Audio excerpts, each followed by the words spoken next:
এবার অসমের বরপেটার দিকে নজর, যেখানে জনিয়ায় চৌধুরী বাজারে মাদকদ্রব্য এবং অসামাজিক কার্যকলাপের বিরুদ্ধে বিক্ষোভ।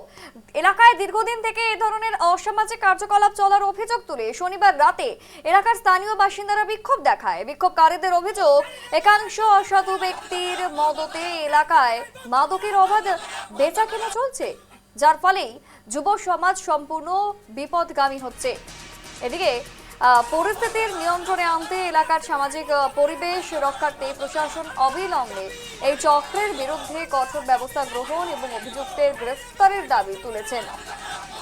বরপেটার ছবি দেখানো হচ্ছে জনিয়ার চৌধুরী বাজারে মাদকের রমরমা এবং দেহ ব্যবসা।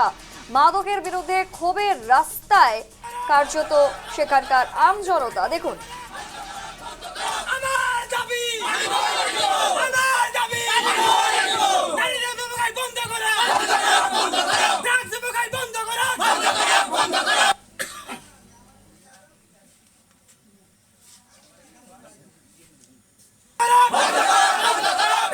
বিভাগীয় কৰ্তৃপক্ষৰ পৰা ড্ৰাগছৰ বিৰুদ্ধে যথেষ্ট এটা পদক্ষেপ লোৱা ইতিমধ্যে পৰিলক্ষিত হৈছে আৰু সেই সুযোগত আজি দিনৰ ভাগতে চৌধুৰী বজাৰত পুলিচে এটা ৰেড চলায় আৰু সেই ৰেড চলোৱা সংক্ৰান্তত এজন দোকানীয়েও ইতিমধ্যে বিভিন্ন অসামাজিক বয় বস্তু মানে সামগ্ৰী, নিচাজাতীয় সামগ্ৰীৰ সৈতে ইতিমধ্যে ঘৰত ৰেড চলোৱাৰ পিছত ধৰাত পৰিছে। প্ৰশাসনে আজি সুন্দৰ এটা পদক্ষেপ লোৱা ইতিমধ্যে পৰিলক্ষিত হৈছে। আমি প্ৰশাসনৰ মানুহক বা প্ৰশাসনৰ বিভাগীয় কৰ্তৃপক্ষক আমি ধন্যবাদ জনাইছোঁ ৰাইজৰ ফালৰ পৰা।